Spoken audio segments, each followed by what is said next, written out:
অগ্নিগর্ভ Iran Israel. এবার তেল আবিবের আকাশ নিয়ন্ত্রণের দাবি বিপ্লবী গার্ডের। তেহরানে অস্ত্র কারখানায় হামলা। শর্তহীন আত্মসমর্পণ না করলে সামরিক পদক্ষেপের ইঙ্গিত ট্রাম্পের। যুদ্ধের ঘোষণা খামেনির।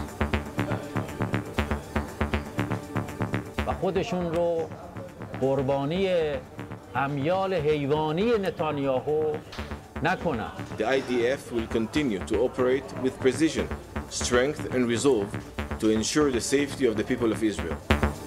আকাশ প্রতিরক্ষা ব্যবস্থা সংকটের নেতানিয়াহু বাহিনী। ইরানি হামলা ঠেকাতে প্রতিদিন ব্যয় $72.50 কোটি।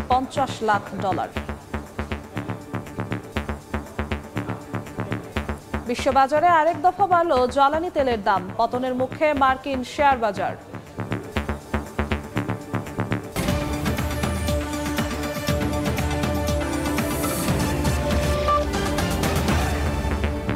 আন্তর্জাতিক সময়ের সঙ্গে আছি আমি জিন্নাতারা জশোয়া। পাল্টাপাল্টি হামলায় অগ্নিগর্ভ ইরান ও ইসরায়েল। মার্কিন প্রেসিডেন্ট তেহরানের আকাশসীমা নিয়ন্ত্রণ নেওয়ার দাবির পর ইসরায়েলের আকাশসীমা নিয়ন্ত্রণের পাল্টা ঘোষণা দিয়েছে ইরান। তেল আবিবে বিমান ঘাঁটিতে হামলার পর তেহরানে অস্ত্র কারখানায় পাল্টা হামলা হয়েছে। এদিকে ইসরায়েলের সঙ্গে যৌথভাবে ইরানের পারমাণবিক স্থাপনায় হামলার ইঙ্গিত দিয়েছেন ট্রাম্প। তার হুমকির পর সরাসরি যুদ্ধ শুরুর ঘোষণা দিয়েছেন ইরানের সর্বোচ্চ ধর্মীয় নেতা আয়াতুল্লাহ আলী খামেনি। দিন যত পেরোচ্ছে ততই ভয়াবহ হয়ে উঠছে ইরান ইসরায়েল সংঘাত। স্থানীয় সময় মঙ্গলবার ইসরায়েলের গোয়েন্দা ভবন লক্ষ্য করে হামলার দাবি করে ইরানের ইসলামিক রেভলিউশনারি গার্ড কর্পস বা আইআরজিসি। এতে ক্ষতিগ্রস্ত হয় বহু স্থাপনা। মঙ্গলবার ইসরায়েলের দিকে হাইপারসোনিক ক্ষেপণাস্ত্র ফাত্তা-1 নিক্ষেপের দাবি করেছে আইআরজিসি। তেহরানের আকাশসীমা নিয়ন্ত্রণে নেয়ার মার্কিন প্রেসিডেন্টের দাবির পর এবার আইআরজিসি পাল্টা দাবি করে ইসরায়েলের আকাশ সম্পূর্ণভাবে তাদের নিয়ন্ত্রণে রয়েছে। তারা আরও জানায় ইসরায়েলের যেসব বিমান ঘাঁটি থেকে ইরানি ভূখণ্ডে হামলা চালানো হয়েছিল সেগুলোকেই নিশানা করে ক্ষেপণাস্ত্র ও ড্রোন হামলা চালানো হয়েছে। কাতার ভিত্তিক সংবাদ মাধ্যম আল জাজিরার তথ্য মতে গেল একদিনে ইসরায়েলে 9 বারের মতো মিসাইল হামলা চালিয়েছে ইরান।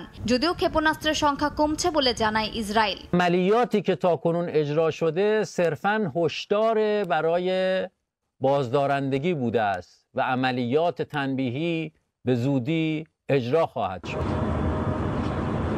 জবাবে ইরানে বেশ কয়েকটি ক্ষেপণাস্ত্র ঘাঁটিতে হামলার দাবি করেছে ইসরায়েলি সেনাবাহিনী। একাধিক সামরিক স্থাপনায় চালানো হয় বিমান হামলা। তেহরানের রকেট লঞ্চারগুলোতেও হামলার কথা জানায় Israel. We are now on day 5 of Operation Rising Lion.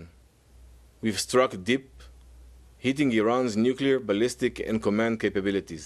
এদিকে মার্কিন প্রেসিডেন্ট ডোনাল্ড ট্রাম্প বলেছেন ইরানের পারমাণবিক স্থাপনাগুলোতে ইসরায়েলের সঙ্গে যৌথ হামলা চালানোর কথা ভাবছেন তিনি। এর মধ্যে যুক্তরাজ্যের পূর্বাঞ্চলীয় একটি ঘাঁটি ত্যাগ করেছে কয়েকটি মার্কিন যুদ্ধবিমান। রয়্যাল এয়ারফোর্স লেকেনিথ ঘাঁটি থেকে কিছু F-35 যুদ্ধবিমান উড়াল দিচ্ছে। এর মধ্যে আকাশে জ্বালানি সরবরাহকারী একটি ট্যাঙ্কার বিমানও ছিল। ট্রুথ সোশ্যালে এক পোস্টে তিনি দাবি করেন ইরানের সর্বোচ্চ ধর্মীয় নেতা কোথায় লুকিয়ে আছেন তাও যুক্তরাষ্ট্র জানে। তবে আপাতত তাকে হত্যার কোনো পরিকল্পনা নেই বলেও জানান ট্রাম্প।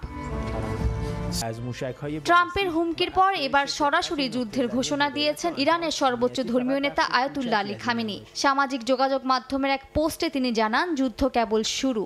এর কিছুক্ষণ পরে আরেক পোস্টে খামেনি জানান ইরান কখনোই ইসরায়েলের সঙ্গে আপোষ করবে না। এদিকে চলমান ইসরায়েল ইরান সংঘাতের মধ্যে ট্রাম্পের সঙ্গে বুধবার পাকিস্তানের সেনাপ্রধান জেনারেল আসিম মুনিরের বৈঠক হবে বলে জানিয়েছে ব্রিটিশ গণমাধ্যম বিবিসি। হোয়াইট হাউসে এই বৈঠক অনুষ্ঠিত হবে। মালিহা সুহরওয়ার্দী, সময় সংবাদ। দেখছিলাম প্রতিবেদন। ইসরায়েল ইরান সংঘাতের সবশেষ পরিস্থিতি নিয়ে আলোচনায় স্টুডিওতে যুক্ত হয়েছেন সহকর্মী রবিউল ইসলাম আওলাদ। রবিউল, আপনাকে স্বাগত। ধন্যবাদ। রবিউল, ইরান ইসরায়েল যে পরিস্থিতি, সংঘাত যে পর্যায়ে এগোচ্ছে, সর্বশেষ খামেনি বলেছে এখন সংঘাত নয় যুদ্ধের ঘোষণা এসেছে তার তরফ থেকে। দুই দেশের বিমান ঘাঁটিতে আক্রমণ হয়েছে, অস্ত্র কারখানায় আক্রমণ হয়েছে, আকাশসীমা দখলে নেওয়ার দাবি হচ্ছে। আসলে সবশেষ কি পরিস্থিতি? যুদ্ধ কি শুরু হয়ে গেল? যশোয়া, এই মুহূর্তে আগামী 24 থেকে 48 ঘন্টা খুবই জটিল একটা মুহূর্ত। কারণ এই সময়টুকু যুক্তরাষ্ট্র ইরানকে কূটনৈতিক একটা বার্তা দিতে চায়, অর্থাৎ কূটনৈতিক আলোচনার সময় 48 ঘন্টা রয়েছে। এই 48 ঘন্টার মধ্যে যদি কোনো আলোচনা ফলপ্রসূ হয়, অর্থাৎ ইরান যদি আলোচনায় বসতে রাজি হয়, পরমাণু অস্ত্র ত্যাগ করতে চায়, তাহলে হয়তো অন্য কোনোভাবে হতে পারে। আর যদি না হয়, যুক্তরাষ্ট্রের পক্ষ থেকে সাফ বার্তা, তারপরে তারা সামরিক পদক্ষেপ নিতে পারে। এখন এ বিষয়ে আমার কাছে কিছু তথ্য আছে। বর্তমানে যে সংঘাত, সেই সংঘাতের তথ্যগুলো একটু আপনাকে জানাতে চাই। সেটি হলো যে এই মুহূর্তে যে বিষয়টি রয়েছে যে এখন পর্যন্ত পাল্টাপাল্টি যে হামলা রয়েছে সেই হামলায় ইসরায়েলের অত্যাধুনিক F-35 যে যুদ্ধবিমান, এটি কিন্তু খুবই অত্যাধুনিক যুদ্ধবিমান, সেই যুদ্ধবিমান প্রতিহতের দাবি করেছে ইরানের পক্ষ থেকে। এবং আরও একটি বিষয় যে ইসরায়েলি যে বিমান ঘাঁটি রয়েছে সেই বিমান ঘাঁটিতে হামলা চালিয়েছে ইরানের পক্ষ থেকে, এটি দাবি করা হয়েছে। আরও একটি বিষয় যে পাল্টা হামলা কিন্তু ইসরায়েলও চালাচ্ছে ইরানে, সেখানে একটা গুরুত্বপূর্ণ স্থাপনা সেন্ট্রিফিউজ উৎপাদন কেন্দ্রে, সেখানে হামলার কথা বলেছে ইসরায়েল। এছাড়া ইসরায়েলি হামলায় ইরানের এখন পর্যন্ত যে পাল্টাপাল্টি হামলা চলছে সে হামলায় এ পর্যন্ত 585 জন ইরানি নিহত হয়েছে। এটি হল বিভিন্ন যে সংস্থা রয়েছে, অধিকার সংস্থা, তাদের এই তথ্য। এছাড়া ইসরায়েলের পক্ষ থেকে আজকে যে একটি তথ্য দেওয়া হয়েছে সেই তথ্যে বলা হয়েছে যে এখন পর্যন্ত ইরানে 1100 অর্থাৎ 1100-এর বেশি জায়গায় ইসরায়েল হামলা চালিয়েছে। পাল্টা ইরানের পক্ষ থেকে 400-এর বেশি ক্ষেপণাস্ত্র নিক্ষেপ করা হয়েছে ইসরায়েলে। এই বিষয়ে এখন পর্যন্ত মোটামুটি তথ্য রয়েছে। দুই দেশই তো বেশ ভালোভাবে ক্ষতিগ্রস্ত হচ্ছে, সেই ক্ষয়ক্ষতির পরিমাণটা কেমন, কোন দেশ কিভাবে ক্ষতিগ্রস্ত হচ্ছে? ক্ষতিগ্রস্ত আপনি যদি বলেন তাহলে ইরানের দিক থেকে বেশি ক্ষতিগ্রস্ত হয়েছে, ইসরায়েল তুলনামূলক কম ক্ষতিগ্রস্ত হয়েছে। কারণ আমরা জানি যে প্রথম যে হামলা হয়েছিল সেই হামলার শুরুতেই একটি বড় ধরনের আক্রমণ চালায় ইসরায়েলে। সেইখানে আমরা জানি যে ইরানের বেশ কয়েকজন শীর্ষ কমান্ডার নিহত হয়েছে, গতকালও একজন শীর্ষ কমান্ডার নিহত হয়েছে। যেহেতু হতাহতের সংখ্যা ইরানের বেশি, এছাড়া তাদের সামরিক বাহিনীর একের পর এক শীর্ষ নেতাকে হত্যা করা হচ্ছে, এই দিক থেকে ইরানের অবস্থা একটু শোচনীয় বলা যেতে পারে। তবে পাল্টা আঘাত আমরা বিভিন্ন গণমাধ্যমে দেখতে পাচ্ছি যে ইরান কিন্তু ইসরায়েলেও পাল্টা আঘাত হানছে। আমরা জানি বন্দর নগরী হাইফায় একটা ব্যাপক হামলা চালিয়েছে, সেখানকার যে তেল স্থাপনা, জ্বালানি স্থাপনা বলা হচ্ছে, সেই জ্বালানি স্থাপনা ধ্বংসের দাবি করা হয়েছে মধ্য ইসরায়েলে। সেখানে মোসাদের যে কার্যালয় রয়েছে সেই কার্যালয়েও হামলার দাবি করা হয়েছে। এছাড়া ট্রাম্পের তরফ থেকেও বলা হয়েছে ইরানের পক্ষ নিয়ে যুক্তরাষ্ট্র জড়িয়ে যেতে পারে এই যুদ্ধে। সেক্ষেত্রে যদি যুক্তরাষ্ট্র জড়িয়ে যায় তাহলে তাদের প্রথম পদক্ষেপ কি হবে, কিংবা কি রূপ নিতে পারে এই সংঘাত? আন্তর্জাতিক সংবাদ মাধ্যমে কিন্তু এখন এই বিষয়টি সবচেয়ে বেশি আলোচনা হচ্ছে যে মার্কিন প্রেসিডেন্ট যদি এই যুদ্ধে জড়িয়ে পড়ে তাহলে তার প্রধান পদক্ষেপ কি হতে পারে। আমরা এখন পর্যন্ত জানতে পারতেছি ইরানের যে পরমাণু কেন্দ্র, ফোর্দো পরমাণু কেন্দ্র বলা হচ্ছে, যেটি পাহাড়ের নিচে 90 থেকে 80 মিটার নিচে যে রয়েছে সেটাতে হামলা চালাতে পারে। এবং এই হামলার যে সক্ষমতা, এটি কিন্তু ইসরায়েল আগেই বলেছে যে এই যে কেন্দ্র, পরমাণু কেন্দ্র ধ্বংসে তাদের সেই সক্ষমতা নেই, এটি ধ্বংস করতে হলে তাদের যুক্তরাষ্ট্রের সমর্থন লাগবে। আপনার কাছে আলোচনায় ফিরবো, যে পারমাণবিক কারখানার কথা আপনারা বলছেন সেই কারখানা নিয়ে আমাদের একটি প্রতিবেদন আছে, প্রতিবেদনটি আগে দেখে আসি। জি অবশ্যই। ইরানের গভীর পাহাড়ের নিচে গোপন এক পারমাণবিক কারখানা, যেটি এতটাই সুরক্ষিত যে বিশ্বের কোনো প্রচলিত বোমা সেখানে অবধি পৌঁছাতে পারে না। ফোর্দো ফুয়েল এনরিচমেন্ট প্ল্যান্ট নামের এই রহস্যময় স্থাপনায় এখন হয়ে উঠেছে ইসরায়েল ইরান উত্তেজনার কেন্দ্রবিন্দু। উপগ্রহ চিত্র, গোপন নথি ও গোয়েন্দা তথ্যের ভিত্তিতে বিশেষজ্ঞরা বলছেন সেখানেই গোপনে পারমাণবিক অস্ত্র তৈরির চেষ্টা চালাচ্ছে তেহরান। ইরানের কুম নগরের কাছে পাহাড়ের ভেতরে অবস্থিত ফোর্ডো ফুয়েল এনরিচমেন্ট প্ল্যান্ট। সাম্প্রতিক স্যাটেলাইট চিত্রে দেখা যায় 5টি টানেল, বিস্তৃত নিরাপত্তা বেষ্টনী ও একটি বিশাল সাপোর্ট স্ট্রাকচার, কিন্তু এগুলোই কেবল দৃশ্যমান। 2009 সালে এই কেন্দ্রের অস্তিত্ব ফাঁস হওয়ার পর থেকেই এটি ঘিরে রয়েছে নানা জল্পনা কল্পনা। ইসরায়েলি গোয়েন্দাদের হাতে চুরি হওয়া অসংখ্য ইরানি নথিতে দাবি করা হয় 80 থেকে 90 মিটার মাটির নিচে গড়ে তোলা এই কেন্দ্রের মূল লক্ষ্য হচ্ছে উচ্চমাত্রায় সমৃদ্ধ ইউরেনিয়াম তৈরি, যা সরাসরি পরমাণু অস্ত্র নির্মাণে ব্যবহারযোগ্য। 2002 সাল থেকেই এই কেন্দ্রের নির্মাণ কাজ চলছিল বলে জানিয়েছে IAEA। 2009 সালে মার্কিন প্রেসিডেন্ট বারাক ওবামা, ফ্রান্সের সার্কোজি ও ব্রিটিশ প্রধানমন্ত্রী ব্রাউন একযোগে এই কেন্দ্রের অস্তিত্ব বিশ্ববাসীর সামনে আনেন। একই সময় তেহরান দাবি করে এটি নাতাঞ্জ পারমাণবিক স্থাপনার বিকল্প হিসেবে তৈরি করা হচ্ছে। নিরাপত্তার জন্যই এটি ভূগর্ভস্থ। 3000 সেন্ট্রিফিউজ ধারণ ক্ষমতা সম্পন্ন এই কেন্দ্রে 2015 সালের পারমাণবিক চুক্তি অনুযায়ী কার্যক্রম বন্ধ হয়েছিল, কিন্তু ট্রাম্প প্রশাসন চুক্তি থেকে সরে যাওয়ার পরই সবকিছু আবার ঘুরে দাঁড়ায়। 2018 সালে ইসরায়েলি প্রধানমন্ত্রী বিনিয়ামিন নেতানিয়াহু ইরান পারমাণবিক আর্কাইভ নামে পরিচিত 55,000-এর বেশি গোপন নথিপত্র প্রকাশ করেন, যেখানে বিস্তারিত নকশা ও পরিকল্পনা ছিল ফোর্ডো কেন্দ্রকে ঘিরে। এই দলিল অনুযায়ী প্রতি বছর অন্তত 1 থেকে 2টি পারমাণবিক বোমা তৈরির জন্য প্রয়োজনীয় মাত্রার ইউরেনিয়াম উৎপাদনের পরিকল্পনা ছিল ইরানের। আন্তর্জাতিক পরমাণু সংস্থা IAEA এর সর্বশেষ প্রতিবেদনে বলা হয় সেখানে এখন রয়েছে 2700 সেন্ট্রিফিউজ এবং 60% সমৃদ্ধ সমৃদ্ধ ইউরেনিয়ামের মজুদ, যা অস্ত্র ব্যবহারের মাত্রার প্রায় কাছাকাছি। আইএসআইএস থিঙ্ক ট্যাঙ্কের হিসাব মতে ফোর্ডো প্ল্যান্টে মজুদ ইউরেনিয়াম 3 সপ্তাহে অস্ত্রের উপযোগী করে তোলা সম্ভব, যেখানে তৈরি করা যাবে অন্তত 9টি বোমা। সাদিয়া তাসনিম, সময় সংবাদ। দর্শক, প্রতিবেদন দেখছিলাম, আবারও ফিরছি আলোচনায়। রবিউল, প্রতিবেদনও দেখছিলাম ফোর্দো ফুয়েল দিয়ে সেখানে আক্রমণ হলে কি হতে পারে। কিছুক্ষণ আগে ট্রাম্পের কথাও আমরা বলছিলাম, সেক্ষেত্রে যুক্তরাষ্ট্র এই সংঘাতে জড়ালে তাহলে ইরানের পদক্ষেপ কি হতে পারে? হ্যাঁ, ইসরায়েল এবং ইরানের যে সংঘাত, সেই সংঘাতের সূত্রপাত কিন্তু এই ফোর্দো পরমাণু কেন্দ্র এবং আরও যে ইরানে যে পরমাণু কর্মসূচি রয়েছে সেই পরমাণু কর্মসূচির ক্ষেত্রে। এখন আপনি বলছেন যে যুক্তরাষ্ট্র যদি এই যুদ্ধে সরাসরি জড়িয়ে পড়ে তাহলে ইরানের পদক্ষেপটা কি হতে পারে। এখানে বিভিন্নভাবে হতে পারে।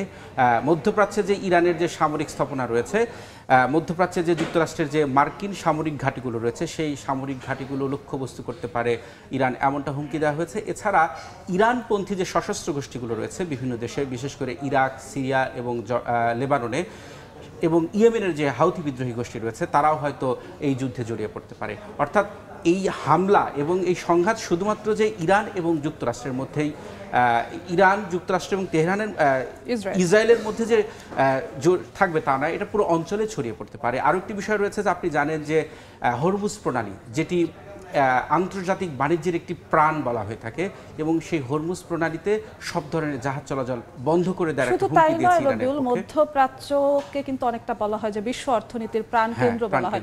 মধ্যপ্রাচ্যের এই উত্তেজনার ফলে বিশ্ব অর্থনীতিতেও কি প্রভাব পড়ার সম্ভাবনা? এর মধ্যে কিন্তু আপনি জানেন যে বিশ্ব অর্থনীতি এর বড় ধরনের একটা প্রভাব শুরু হয়েছে। প্রতিদিনই কিন্তু জ্বালানি তেলের দাম বেড়ে যাচ্ছে এবং আমরা জানি যে আজকে মার্কিন যে শেয়ার বাজার রয়েছে যুক্তরাষ্ট্রে, সেই শেয়ার বাজারের কিন্তু পতন হয়েছে। এই যুদ্ধ নিয়ে কিন্তু বিভিন্ন বেশ কিছু তথ্য রয়েছে। আমরা জানি যে এই যুদ্ধে যুক্তরাষ্ট্র যে সরাসরি যুদ্ধে অংশ নেবে তার কিন্তু এরই মধ্যে প্রমাণ আমরা পাচ্ছি, কারণ এরই মধ্যে তারা যে সামরিক উপস্থিতি মধ্যপ্রাচ্যে জোরদার করেছে। ব্রিটেন থেকে তাদের বেশ কয়েকটি যুদ্ধ বিমান রওনা দিয়েছে এবং সেখানে জ্বালানিবাহী যে ট্যাঙ্কার রয়েছে সেই ট্যাঙ্কারগুলোর সাথে রয়েছে যেন জ্বালানি সংকট না পড়ে। এছাড়া আরও একটি বিষয়, এই যে যুক্তরাষ্ট্র যে ইরানের এই হামলায় জড়িত হবে, কিন্তু খোদ মার্কিনরা কিন্তু এর পক্ষে নয়। বেশিরভাগ মার্কিনরা বলছে যে এই যুদ্ধে যদি জড়িয়ে পড়ে তাহলে সেটি যুক্তরাষ্ট্রের জন্যই ক্ষতি হবে এবং পুরো বিশ্বের জন্যই একটি নেতিবাচক প্রভাব পড়তে পারে, যার কারণে তারা এই অধিকাংশ মানুষ এই যুদ্ধের পক্ষে নয়। এবং আরও একটি বিষয় আমরা দেখছি যে ইরানের যে সর্বোচ্চ ধর্মীয় নেতা আয়াতুল্লাহ আলী খামেনি, তিনি কিন্তু তার পক্ষে অনড় অবস্থানে রয়েছে। তাকে হত্যার হুমকি দেওয়া হয়েছে ট্রাম্পের পক্ষ থেকে, কিন্তু তিনি কিন্তু বলেছেন যে তিনি যদি মারাও যান তবুও যেন এই যুদ্ধ ইরানকে দমানো যাবে না এবং তিনি কারোর সঙ্গে আপোষ করবেন না এবং ইসরায়েলকে উচিত শিক্ষা দেবেন, তারপরেই যেন যুদ্ধ বন্ধ হয়। জি রবিউল, আপনাকে অসংখ্য ধন্যবাদ আমাদের সঙ্গে যুক্ত হওয়ার জন্য। আপনাকেও ধন্যবাদ। ইরান ইসরায়েল সংঘাত নিয়ে সবশেষ পরিস্থিতির কথা জানাতে আমাদের সঙ্গে যুক্ত হয়েছিলেন সহকর্মী রবিউল ইসলাম মাওলাদ। এদিকে ইরানের সঙ্গে যুদ্ধে জড়িয়ে অর্থনৈতিক সংকটের মুখে ইসরায়েল। শুধুমাত্র ক্ষেপণাস্ত্র প্রতিরক্ষা ব্যবস্থায় প্রতি রাতে ইসরায়েলের খরচ প্রায় 28,50,00,000 মার্কিন ডলার। যুদ্ধের প্রথম 48 ঘন্টাতেই খরচ হয়েছে প্রায় $150 কোটি। সামরিক বিশ্লেষকরা বলছেন যুদ্ধের মারাত্মক প্রভাব পড়তে পারে ইসরায়েলের অর্থনীতিতে। ইসরায়েলের সংবাদ মাধ্যম দ্য মার্কারের তথ্য অনুযায়ী ইরানের হামলা ঠেকাতে প্রতি রাতেই দেশটি ব্যয় করছে $28,50,00,000। শুধু ক্ষেপণাস্ত্র প্রতিরক্ষায় এই বিপুল পরিমাণ অর্থ খরচ করতে হচ্ছে দেশটিকে। আকাশে চালিত প্রতিটি ইন্টারসেপ্টর ক্ষেপণাস্ত্রের দাম কয়েক লাখ ডলার, যা দিনে দিনে চরম ব্যয়বহুল করে তুলছে এই যুদ্ধ। ইসরায়েলি প্রতিরক্ষা বাহিনীর প্রধানের সাবেক উপদেষ্টা ব্রিগেডিয়ার জেনারেল বেম আমিনাহ জানান, এই যুদ্ধের সরাসরি সামরিক ব্যয় প্রতিদিন গড়ে $72,50,00,000। মাত্র 48 ঘন্টার লড়াইয়ে ইসরায়েলের খরচ হয়েছে প্রায় $150 কোটি, যার অর্ধেকই খরচ হয়েছে প্রতিরক্ষায় আর বাকিটা হামলায়। প্রতিটি রকেট, ড্রোন প্রতিরোধে ব্যবহৃত প্রযুক্তি যেমন আয়রন ডোম, ডেভিড স্লিং সবকিছুই অত্যন্ত ব্যয়বহুল। অর্থনীতিবিদরা বলছেন যুদ্ধ যত দীর্ঘায়িত হচ্ছে ততই ভেঙে পড়ছে ইসরায়েলের বাজেট কাঠামো। প্রতিদিনের শত শত মিলিয়ন ডলারের ব্যয় জনগণের ওপর চাপ বাড়াবে। বিশেষ করে বাজেট ঘাটতি ও মুদ্রাস্ফীতির মুখে দেশটির অর্থনীতিতে এর মারাত্মক প্রভাব পড়বে বলে মত বিশেষজ্ঞদের। আমিরুল ইসলাম আলিফ, সময় সংবাদ। ইসরায়েলের প্রধানমন্ত্রী বেনিয়ামিন নেতানিয়াহুকে মধ্যপ্রাচ্যের নিরাপত্তার জন্য সবচেয়ে বড় হুমকি হিসেবে আখ্যা দিয়েছেন তুরস্কের প্রেসিডেন্ট রিসেপ তাইপ এরদোয়ান। সামাজিক যোগাযোগ মাধ্যম এক্সের এক পোস্টে এরদোয়ান বলেন, ইসরায়েলের হামলা যেন গাজায় চলমান মানবিক বিপর্যয় ও গণহত্যাকে আড়াল না করে তা নিশ্চিত করতে হবে। এই অস্থিরতা যেন সিরিয়াকেও গ্রাস না করে সে বিষয়ে সতর্ক থাকতে হবে। এদিকে ইরানের ওপর ইসরায়েলের চলমান হামলাকে অবৈধ আখ্যা দিয়ে নিন্দা জানিয়েছে রাশিয়া।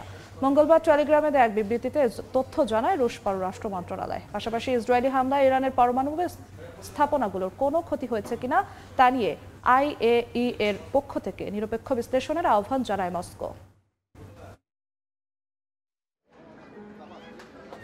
আন্তর্জাতিক সময়ে আরো থাকছে, রাশিয়ার ওপর নতুন নিষেধাজ্ঞার সিদ্ধান্ত কানাডার। ইউক্রেনকে আরো $200 কোটি সামরিক সহায়তার ঘোষণা। কিয়েভে রুশ হামলায় মার্কিন নাগরিক সহ নিহত 16। ইরান ইসরায়েল যুদ্ধের জেরে বিশ্ববাজারে আরেক দফায় বেড়েছে অপরিশোধিত জ্বালানি তেলের দাম। টালমাটাল পরিস্থিতিতে পতনের মুখে পড়েছে মার্কিন শেয়ার বাজার। এর আগেই হরমুজ প্রণালী দিয়ে পরিবহন বিঘ্ন হওয়ায় শঙ্কায় তেলের দাম আরও বাড়ার আশঙ্কা করা হচ্ছে। তবে চলমান সংঘর্ষের কারণে তেল উৎপাদনে কোনো ক্ষতি হয়নি বলে জানাচ্ছে ব্রিটিশ বার্তা সংস্থা রয়টার্স।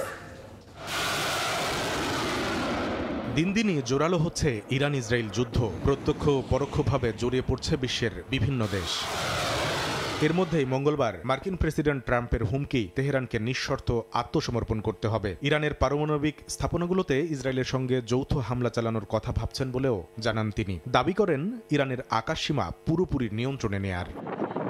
ট্রাম্পের এমন অবস্থানের পর বিশ্ববাজারে অপরিশোধিত জ্বালানি তেল ব্রেন্ট ক্রুডের দাম বেড়ে যায় 4.4%। প্রতি ব্যারেল দাম উঠে $76.45। ওয়েস্ট টেক্সাস ইন্টারমিডিয়েটের দামও 4.3% বেড়ে উঠে যায় $74.84। Iran will close the Strait of Hormuz, therefore the world economy will be disturbed and will suffer delay.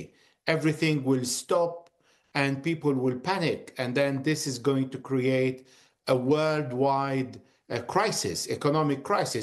Iran Israel যুদ্ধে মার্কিন প্রেসিডেন্টের সরাসরি জড়িয়ে পড়ার খবরে অবশ্য পতন দেখেছে যুক্তরাষ্ট্রের শেয়ার বাজার।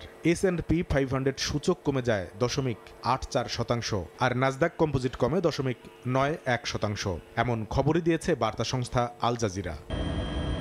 এমন টালমাটাল সময়েই মঙ্গলবার ভোরে সংযুক্ত আরব আমিরাতের জলসীমায় দুইটি ট্যাঙ্কারের সংঘর্ষে আগুন লেগে যায়। এতে জ্বালানি সরবরাহকারী সংস্থাগুলোর ঝুঁকি বেড়ে গেছে।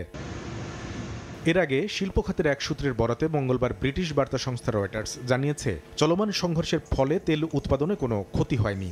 এখনও ওপেকভুক্ত দেশগুলোর অতিরিক্ত উৎপাদন ক্ষমতা রয়েছে। ইরান ইসরায়েল উভয়ই একে অপরের জ্বালানি অবকাঠামোতে বিমান হামলা চালালেও প্রধান তেল রপ্তানির কেন্দ্রগুলোতে আঘাত হানেনি। তবে হরমুজ প্রণালী দিয়ে পরিবহন ব্যাহত হওয়ার শঙ্কায় ঊর্ধ্বমুখী রয়েছে বিশ্বের অপরিশোধিত জ্বালানি তেলের বাজার। কারণ এই প্রণালী দিয়েই দৈনিক গড়ে বিশ্বের 20% জ্বালানি পরিবহন হয়ে থাকে। কামরুল হাসান সবুজ, সময় সংবাদ। পরিচিত হামলায় একদিনে প্রাণ হারিয়েছেন 61 জন, আহত হয়েছেন 397 জন। এক বিবৃতিতে বিষয়টি নিশ্চিত করেছে উপত্যকাটির স্বাস্থ্য মন্ত্রণালয়। একই দিন খান ইউনিসে মানবিক সহায়তা সংগ্রহে ইসরায়েলের আগ্রাসনের শিকার হয়ে মারা যান আরও 51 জন। এদিকে স্কুল ও উপাসনালয়ে আশ্রয় নেওয়া বেসামরিক নাগরিকদের ওপর গণহত্যা চালিয়ে ইসরায়েল মানবতা বিরোধী অপরাধ করেছে বলে অভিযোগ করেছে জাতিসংঘ। গুলি চালানো হয়, এক বিবৃতিতে বিষয়টি নিশ্চিত করে গাজার স্বাস্থ্য মন্ত্রণালয়। ধ্বংসের দ্বারপ্রান্তে রয়েছে গাজার স্বাস্থ্য ব্যবস্থাও। জীবন রক্ষাকারী ঔষধ ও চিকিৎসা উপকরণের মারাত্মক ঘাটতির কারণে হিমশিম খাচ্ছেন চিকিৎসকরা। সক্ষমতার চেয়ে বহুগুণ বেশি রোগীর সেবা দিতে হচ্ছে। এতে ভয়াবহ চাপের মুখে রয়েছে হাসপাতালগুলো। এ অবস্থায় আন্তর্জাতিক সম্প্রদায় ও মানবাধিকার সংস্থাগুলোর প্রতি তাৎক্ষণিক চিকিৎসা সহায়তা পাঠানোর আহ্বান জানিয়েছে সংশ্লিষ্টরা। তবে এ বিষয়ে এখনও কোনো প্রতিক্রিয়া জানায়নি তেল আবিব। এদিকে গাজায় স্কুল ও উপাসনালয়ে আশ্রয় নেয়া বেসামরিক নাগরিকদের ওপর গণহত্যা চালিয়েছে ইসরায়েল, যা মানবতা বিরোধী অপরাধ। মঙ্গলবার জাতিসংঘে প্রকাশিত এক প্রতিবেদনে এ তথ্য তুলে ধরা হয়। এসব হামলা ভবিষ্যতে ফিলিস্তিনিদের শিক্ষা ও ধর্মীয় সুযোগ সুবিধা ধ্বংসের উদ্দেশ্যেই করা হয়েছে বলেও অভিযোগ করেন সংশ্লিষ্টরা। মৌসুমী সাথী, সময় সংবাদ। ইউক্রেনকে আরও $200 কোটি সামরিক সহায়তা দেওয়ার ঘোষণা দিয়েছেন কানাডার প্রধানমন্ত্রী মার্ক কার্নি। এছাড়া G7 বৈঠক শেষে রাশিয়ার উপর নতুন নিষেধাজ্ঞা জারির ঘোষণা দেবেন বলেও জানান তিনি। এদিকে ইউক্রেনে রাশিয়ার হামলা চালানোয় এক মার্কিন নাগরিক সহ অন্তত 16 জন নিহত হয়েছেন। সোমবার ইউক্রেনের বিভিন্ন জায়গায় ভয়াবহ হামলা চালায় রাশিয়া। প্রেসিডেন্ট ভলোদিমির জেলেনস্কি বলেন, রাশিয়া এক রাতেই 440টি ড্রোন ও 32টি ক্ষেপণাস্ত্র নিক্ষেপ করেছে ইউক্রেনের বিভিন্ন শহরে। এই হামলা সরাসরি বেসামরিক জনগণকে লক্ষ্য করে চালানো হয় বলে অভিযোগ করে প্রেসিডেন্টের কার্যালয়। প্রশাসন জানায়, কিয়েভে মোট 27টি স্থানে আঘাত হানে রাশিয়ার ক্ষেপণাস্ত্র ও ড্রোন। এতে ক্ষতিগ্রস্ত হয়েছে আবাসিক ভবন, শিক্ষা প্রতিষ্ঠান এবং গুরুত্বপূর্ণ অবকাঠামো। কিয়েভের মেয়র ভিটালি ক্লিচকো জানান, নিহতদের মধ্যে একজন মার্কিন নাগরিকও রয়েছেন। পাশাপাশি ওডেসা ও চেরনিহিভ শহরে হামলায়ও অনেকে আহত হন। এই হামলার সময়ই কানাডায় অনুষ্ঠিত হচ্ছিল G7 শীর্ষ সম্মেলন। ইউক্রেনের পররাষ্ট্রমন্ত্রী আন্দ্রেই সিবিহা বলেন, এই হামলা শুধু ইউক্রেন নয়, বরং যুক্তরাষ্ট্র ও তাদের মিত্রদের প্রতিও এক ধরনের অসম্মানজনক বার্তা। সম্মেলনে যোগ দিয়ে প্রেসিডেন্ট জেলেনস্কি বলেন, এই মুহূর্তে যুদ্ধক্ষেত্রে তাদের সহায়তা প্রয়োজন। এ সময় তিনি বলেন, ইউক্রেন সর্বাত্মকভাবে শান্তি আলোচনায় প্রস্তুত, এমনকি নিঃশর্তভাবে যুদ্ধবিরতির জন্য তৈরি তারা। তবে এর জন্য প্রয়োজন আরও চাপ। G7 সম্মেলনে কানাডার প্রধানমন্ত্রী মার্ক কার্নি বলেন, কিয়েভে রাশিয়ার হামলা প্রমাণ করে কেন পশ্চিমা বিশ্বের উচিত ইউক্রেনের পাশে দৃঢ়ভাবে দাঁড়ানো। তিনি ঘোষণা দেন, রাশিয়ার উপর নতুন করে নিষেধাজ্ঞা দিচ্ছে কানাডা। 40টির বেশি ব্যক্তি ও প্রতিষ্ঠান সহ রাশিয়ার শ্যাডো ফ্লিটের 200টির বেশি জাহাজের উপর দেওয়া হবে নিষেধাজ্ঞা। একই সঙ্গে তিনি ঘোষণা করেন $2 বিলিয়ন নতুন সামরিক সহায়তা, যার মধ্যে রয়েছে ড্রোন, হেলিকপ্টার ও গোলা বারুদ। এদিকে মার্কিন প্রেসিডেন্ট বলেন, 2014 সালে ওবামা ও ট্রুডো রাশিয়াকে G8 থেকে বের করে দিয়ে বড় ভুল করেছিলেন। যদি রাশিয়া তখনও সদস্য থাকতো, এই যুদ্ধ হতো না, বরং G8 থেকে বের করে পুতিনকে অপমান করা হয়েছে। এ প্রসঙ্গে ক্রেমলিন মুখপাত্র দিমিত্রি পেসকভ বলেন, G7 এখন রাশিয়ার কাছে গুরুত্বহীন ও অব্যবহারযোগ্য হয়ে উঠেছে। ট্রাম্পের সঙ্গে সহমত পোষণ করে তিনি বলেন, রাশিয়াকে G8 থেকে বের করে দেয়া ছিল ঐতিহাসিক ভুল। সাদিয়া তাসনিম, সময় সংবাদ। লেউতবি লাকি আগ্নেয়গিরিতে আবারও ভয়াবহ অগ্নুৎপাত হয়েছে। স্থানীয় সময় মঙ্গলবারের এই অগ্নুৎপাতে আকাশে ছাইয়ের স্তম্ভ উঠে যায় 10 কিলোমিটার পর্যন্ত। উত্তপ্ত ছাই ও ধুলায় ঢেকে গেছে আগ্নেয়গিরির আশেপাশের গ্রাম ও রাস্তাঘাট। বাসিন্দারা জানান, হঠাৎ করেই চারপাশ লাল ধোঁয়ায় আচ্ছন্ন হয়ে পড়ে। সতর্কতার স্তর সর্বোচ্চে উন্নীত করেছে স্থানীয় কর্তৃপক্ষ। ভারী বৃষ্টি হলে লাভা বিস্ফোরণ হতে পারে বলেও আশঙ্কা করা হচ্ছে। আগ্নেয়গিরিটিতে গেল মাসে অগ্নুৎপাত হয়েছিল।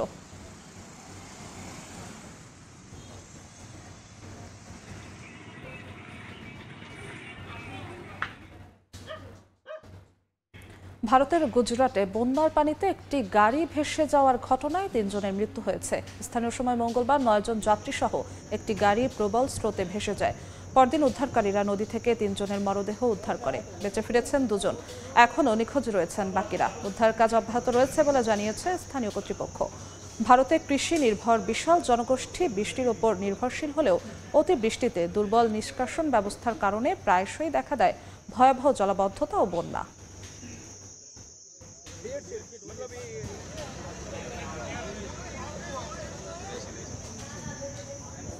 যুক্তরাষ্ট্রের ওকলাহোমায় শক্তিশালী টর্নেডো আঘাত এনেছে। স্থানীয় সময় মঙ্গলবার রাতে অঙ্গরাজ্যটির বিভিন্ন এলাকায় টর্নেডো দেখা যায়। ঝড়ের সঙ্গে ছিল প্রবল বজ্রপাত ও ভারী বৃষ্টি। অঞ্চল জুড়ে সতর্ক বার্তা জারি করেছে যুক্তরাষ্ট্রের আবহাওয়া দপ্তর। আশঙ্কা রয়েছে শক্তিশালী বাতাস ও আরও টর্নেডোর। বাসিন্দাদের নিরাপদ স্থানে সরে যাওয়ার পরামর্শ দিয়েছে স্থানীয় প্রশাসন।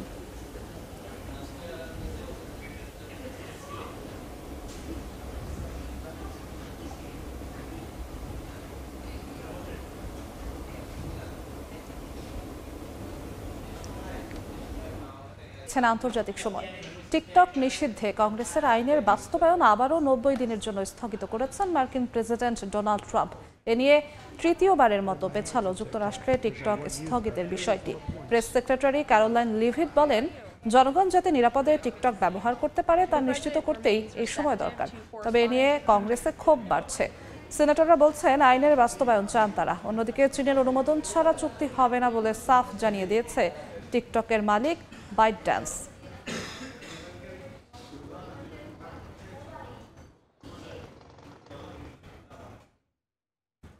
আন্তর্জাতিক সময়।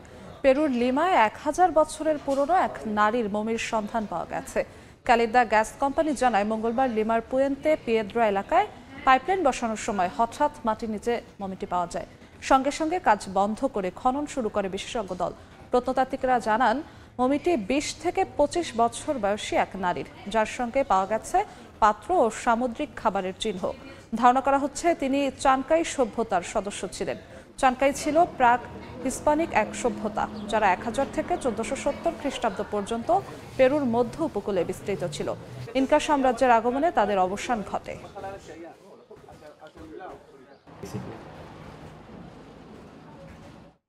আন্তর্জাতিক সময় শীর্ষ সংবাদগুলো জানিয়ে দিচ্ছি আরেকবার।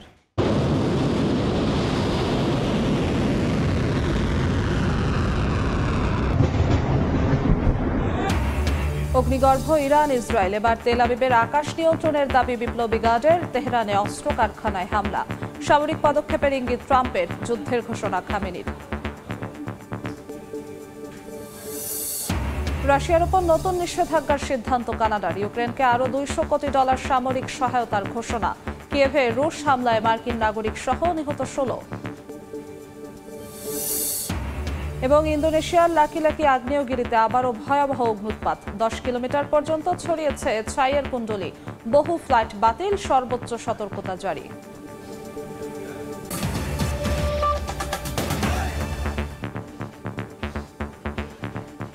এ ছিল আন্তর্জাতিক সময়। সঙ্গেই থাকুন সময়ের।